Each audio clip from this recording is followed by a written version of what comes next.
Olá, seja bem-vindo aqui a mais um vídeo do canal Controle Suas Finanças. Se você está chegando por aqui agora, muito prazer. Meu nome é Lucas Dantas e eu sou consultor de finanças pessoais. No vídeo de hoje, nós vamos falar um pouco aí sobre os principais conceitos para você montar a sua carteira de investimentos. Então, como sempre, só recordando, nós estamos aqui no 8º vídeo da série de como utilizar o seu dinheiro. Nos dois primeiros blocos nós vimos primeiro a jornada de aquisição de um imóvel para moradia própria e no segundo bloco essa mesma jornada, só que por imóvel de investimento. E hoje a gente entra aí no terceiro bloco dessa série, onde a gente vai falar sobre a sua carteira de investimentos. Lembrando também que lá no site controlesuasfinanças.com.br você tem acesso aí a todos os demais vídeos do canal já organizados e também a planilha e o e-book para você fazer aí, o controle financeiro aí dos seus investimentos.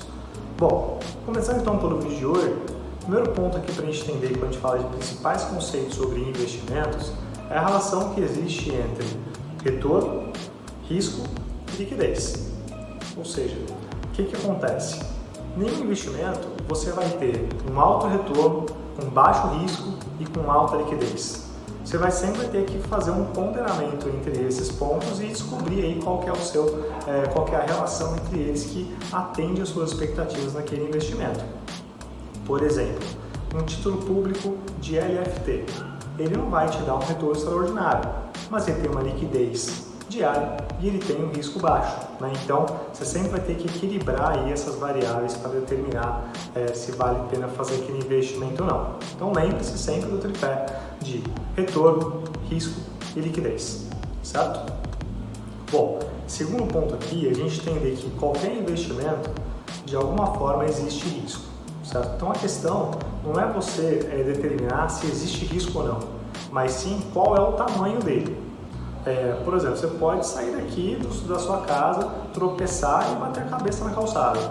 Pode acontecer, é um risco. Assim é uma coisa do investimento. Mesmo pegando o mesmo case anterior de uma LFT, existe o risco do governo honrar a sua dívida. E aí você vai ficar sem investimento também. Claro que esse risco ele é bem baixo, mas ele existe. Então a questão não é determinar se existe um risco ou não naquele investimento, mas sim qual o tamanho dele. E aí, o que é importante você entender essa questão do risco versus retorno? Porque você vai determinar como é que você vai alocar a sua carteira.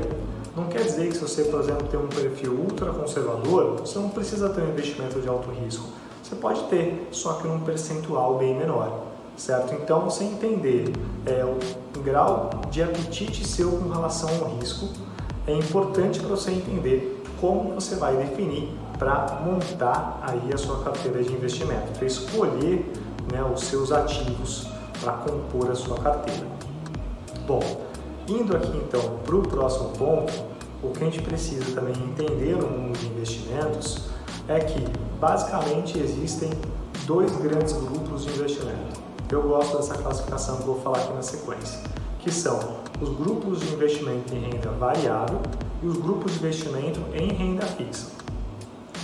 O de renda fixa, começando por ele, são todos investimentos que você consegue prever a rentabilidade dele. E você tem os títulos pré-fixados e os pós-fixados. Mas em ambos você consegue determinar, de alguma forma, estimar quanto você vai ganhar, seja naquele investimento.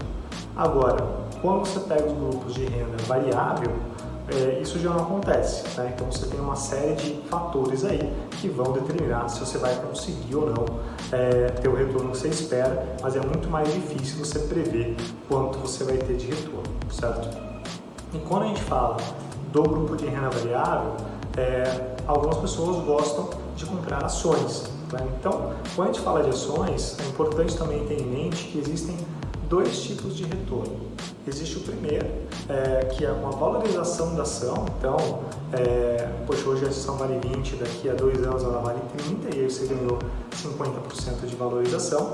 E existe também o retorno por dividendos, né? Então, as empresas aí têm lucro no final do ano, algumas delas têm políticas de distribuição de dividendos. Isso faz com que você também receba aí, de alguma forma, uma renda fixa. Então, também buscar ações que equilibrem essas duas informações, né? Tanto o retorno pela valorização quanto o retorno por investimento, é uma ideia bastante interessante também. Agora, ainda tem um terceiro bloco de investimentos aqui, que são a previdência. Então existe aí uma série de planos de previdência disponíveis só que eles não são categorizados como investimento, eles não são regulados pela CVM. Perante, vamos dizer assim, o governo, ele é visto como mais regulado pela SUSEP, que é onde regula toda a parte de seguros, etc. e tal, previdência. Quando a gente fala de fundos de previdência, eles podem ter dentro da composição deles tanto ativos de renda fixa como ativos de renda variável. Tá? Então você precisa entender ali a composição do fundo para entender qual que é o grau de risco daquele investimento. E outro ponto importante na previdência é que existem os fundos de PGBL e os fundos de VGBL. O fundo de PGBL é o que você consegue abater até 12% da sua renda bruta no imposto de renda. E só que, em contrapartida, você acaba pagando o imposto do completo em cima do valor total que você vai sacar lá na frente. Enquanto no VGBL você paga só com relação ao rendimento, o imposto lá na frente, mas você não pode bater no imposto de renda. Então, se você faz a declaração aí, de imposto de renda pelo modo completo, vale sim a pena você fazer eventualmente aí a contribuição pelo PGBL. Se você fizer pelo modo simplificado, recomendo aí fazer investimento em VGBL, certo? Bom, esses são os principais conceitos aqui para você ter em mente na hora de construir a sua carteira. No próximo vídeo nós vamos falar um pouco mais de como você faz a escolha desses ativos, quais são as opções que você tem aí e como você monitora também essa carteira. Então, continue aqui comigo, que na sequência tem mais. Esse foi o vídeo de hoje, espero que vocês tenham gostado. Se sim, deixa o like aqui para fazer com que esse vídeo chegue até mais pessoas. Um abraço e até a próxima.